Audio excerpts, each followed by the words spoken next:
Баршаңызға сәлем. Ешкі сүтінің адам денсаулығына пайдасы туралы ел арасында ертеден белгілі. Бірақ қалай және қандай ауруларға дауа алады? Осы жайлы сөз қозғамақпыз. Каналға тіркеліп қоңыраушаны баса кетіңіз. Ешкі сүті отыдан сақтап қалған. Сөйтсек, ешкінің еті де ем екен. Ғалымдардың зерттеуі бойынша, яғни бүгінде ғалымдар ешкі сүтінің емдік және аурулардың алдын алуда, әсіресе анемияда, тағамдық аллергияда, туберкулезде, асқазан, ішек-қарын жолдарының ауруларында, диабетте, диатезде, ағзаның қорғаныс қызметін арттыруда, ағзадан ауыр металдардың тұздары мен радикулиттерді шығаруда және көздің нашар көруіне пайдалы деген қорытынды жасады. Сондай-ақ, ешкі сүтінде кальций, магний, фосфор, марганец, мыс, А, В1, С және Д дәрумендері аскорбин қышқылы бар. Сиыр сүтіне қарағанда ешкі сүтінде В12 дәруменінің құрамына кіретін кобальттың мөлшері 6 есе көп. Ал калийдің жоғары мөлшері жүрек-қантамыр жүйесінің қызметіне оңтайлы әсер етеді.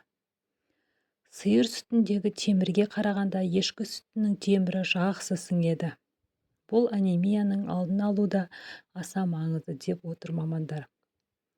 Сондай-ақ олар балаларды қоректендіруде сиыр сүтіне қарағанда ешкі сүті жарамды келетінін зерттеді. Әрине, бала үшін ана сүтіне жететін тағам жоқ. Бірақ жасанды немесе аралас қоректендіруде ешкі сүті ана сүтін алмастыру үшін лайықты және 6 айдан асқан балалар үшін қосымша қорек ретінде пайдалануға болады. Айтпақшы, ешкі туберкулез бен бруцеллезбен, сиыр ауыратын басқа да аурулармен ауырмайды. Ешкі сүті жайлы әлем не дейді?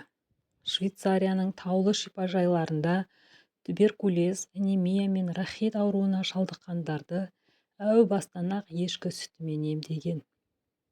ақш мамандарының пікірінше, ешкі сүті сиыр сүтіне қарағанда адамның физиологиялық қажеттіліктерін оңтайлы қанағаттандырады.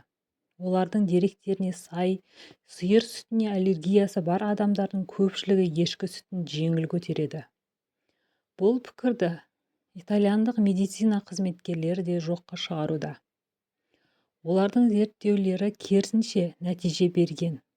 Сиыр сүтін көтере алмайтын балалар ешкі сүтін де бірдей әсермен қабылдаған. Канадалық дәрігерлердің айтуынша, ешкі сүті тері мен буын ауруына шалдыққан адамдардың денсаулығына жақсы әсер етеді. Әрі таз ауруларын емдеуде, фибромиалгия мен балалар эпилепсиясын емдеуде аса пайдалы.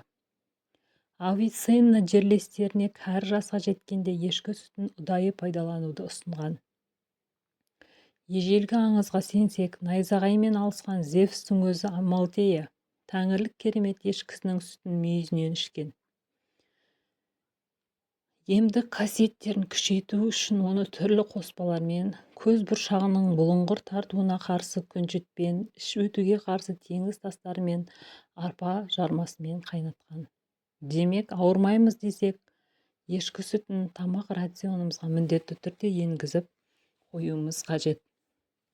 Әрине, ағарғанның бәрі жақсы. Алайда ешкі сүтінің пайдасы бүгінде аз айтылып жүрген жоқ. Себебі емдік тұрғысынан ешкі сүтінің шипасы зор. Сонымен қатар сүттің құрамындағы темір ірі қараның сүтіне қарағанда әлдеқайда тез сіңеді. Күз айында иммунитеттің әлсірейтіні белгілі. Ендеше, бұл мезгілде ешкі сүті таптырмайтын дәрумен. Ешкі сүтінің құрамында кальций, магний, фосфор, марганец сияқты дәрумендер кездеседі. Сонымен қатар балалар үшін ең пайдалы емдік сусын болып табылады. Жасанды аралас қоректендіруге дайын тағамдардан гөрі баланы 6 айдан асқан соң ешкі сүтімен өсіруге әбден болады. Есіңізде болсын, ешкі малы туберкулез, сарып секілді аурулармен ауырмайды. Ешкі сүтінің мынандай дерттерге шипасы бар. Ұйықтай алмайтын жандар үшін ешкі сүті өте пайдалы. Сүйек сынғанда оны қалпына келтіруде ешкі сүтінің пайдасы зор. Егер мұндай жағдай орын алса, ешкі сүтін ішіңіз. Көздің нашар көруіне емдік шипасы бар. Асқазан, ішек-қарын жолдарының аурулары мен астан аллергиясы барлар үшін пайдалы. Сүтке бал қосып ішсе, жүйкені тыныштандырады. Диабет, диатезде ағзаның қорғаныс қызметін арттырады. Қан аздықта, өкпе дертінде, жөтел қатты мазаласа, ешкі сүтімен қайын шырынын араластырып күніне 3 рет 1 стақаннан қабылдайды. Спортпен айналысқанда немесе жаттығудан шыққанда ағзаның аздап әлсіреп шаршайтыны бар. Мұндай жағдайда ешкі сүті арқылы арылып күш жинауға болады. Ағзадан ауыр металдарды, мұздар мен радикулиттерді шығарады. Ешкі сүтінің балалар үшін де денсаулыққа өте пайдалы. Осыдан бірнеше онжылдықтар бұрын сәбилерді жасанды ұнтақ сүтімен емес, ешкі сүтімен өсірген. Себебі ешкі сүтін адамдар сиыр сүтіне қарағанда нәресте үшін жеңіл қорытылатын әрі пайдасы ұшан теңіз сусын деп қарастырған. Ешкі сүті гипоаллергенді әрі ана сүтіне құрамы жағынан ұқсас келеді. Сол себепті шақалақтармен қатар ересектер үшін де ешкі сүті төмендегі қасиеттермен пайдалы деп есептелген. Иммундық жүйені нығайтады, асқазан, ішек жолдарының жұмысын қалыпқа келтіреді. Тірек қозғалысы жүйесі жұмысын жақсартып, рахиттің алдын алады. Жүрек жұмысын жақсартады. Ешкі сүтінің емдік қасиеті оның құрамымен тікелей байланыстырылады. Мәселен, ешкі сүті отадан кейін немесе күрделі ауруларға шалдыққан науқастарға аурудан кейін денсаулығын қалыпқа келтіруге көмектеседі. Ал оның құрамында йодтың көп болуы балалардың әлі қалыптасып үлгермеген қалқанша безін қорғап, ми жұмысын жақсартады. Міне, ешкі сүтінің емдік қасиеті өте жоғары деңгейде.